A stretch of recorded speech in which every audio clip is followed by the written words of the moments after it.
Hyderabad regional ring road ప్రాజెక్టుకు మహర్దశ రానుంది. ఎంతో ప్రతిష్టాత్మకంగా ప్రారంభించిన ఈ ప్రాజెక్టు గత ప్రభుత్వ హయాంలో నత్తనడక నడిచింది. కాంగ్రెస్ పార్టీ అధికారంలోకి రాగానే దీనిపై శ్రద్ధ పెట్టింది. తాజా బడ్జెట్లో నిధుల కేటాయింపుతో పనులు ఊపందుకోనున్నాయి. మరో ప్రాజెక్టు ఆలస్యం కావడంతో అంచనా వ్యయం కూడా పెరిగింది. ఈ నేపథ్యంలో రీజనల్ రింగ్ రోడ్ ప్రాజెక్టుపై ప్రైమ్ 9 స్పెషల్ స్టోరీ.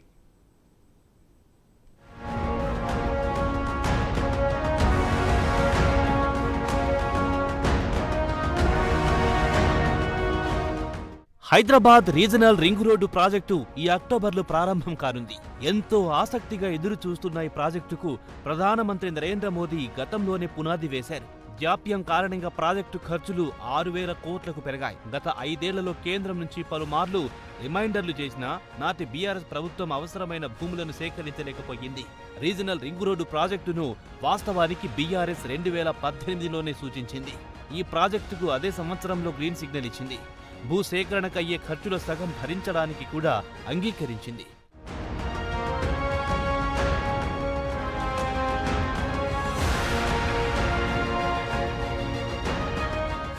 కేంద్ర ప్రభుత్వం ఉత్తర దక్షిణగా 2 విభాగాలలో రీజనల్ రింగ్ రోడ్డు ప్రాజెక్టును ఆమోదించింది. 158 కిలోమీటర్ల మేర విస్తరించి ఉన్న ఉత్తర భాగం సంగారెడ్డి, నర్సాపూర్, తూఫ్రాన్, గజ్వేల్, ప్రజ్ఞాపూర్, జగదేవ్పూర్, భువనగిరి, చౌటుప్పలను కలుపుతుంది.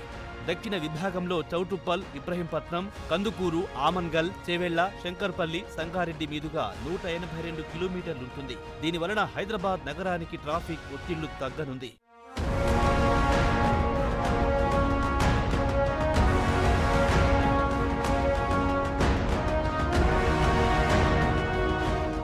డిసెంబర్ 2023లో కాంగ్రెస్ అధికారంలోకి వచ్చిన తర్వాత ముఖ్యమంత్రి Revanth Reddy regional ring road ప్రాజెక్టుకు ప్రాధాన్యతనిచ్చారు. జనవరిలో సమీక్షా సమావేశం నిర్వహించి భూసేకరణ వేగవంతం చేయాలని అధికారులను ఆదేశించారు. అయితే మార్చి 16 నుంచి జూన్ 6 వరకు ఎన్నికల కోడ్ అమల్లో ఉండడంతో ఇది నిలిచిపోయింది.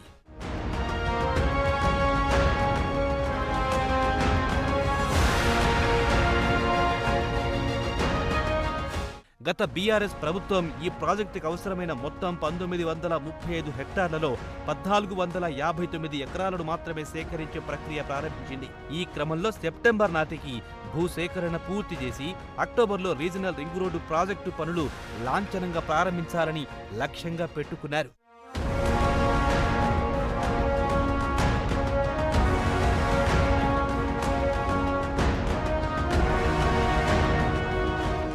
డిసెంబర్ 2021లో భూసేకరణతో సహా ఉత్తర విభాగాన్ని పూర్తి చేయడానికి కేంద్రం 9,164 కోట్లు అంచనా వేసింది. ఏదేమైనప్పటికీ పెరుగుతున్న భూములు, స్టీల్, సిమెంట్ ధరలు, పునరావాస ఖర్చుల కారణంగా ప్రాజెక్టు వ్యయం 15,000 కోట్లకు చేరింది. తాజా బడ్జెట్లో దీనికోసం 1,525 కోట్లు కేటాయించారు. ఇక ఈ ప్రాజెక్టుకు మహర్దశ వచ్చినట్టేనని పరిశీలకులు చెబుతున్నారు.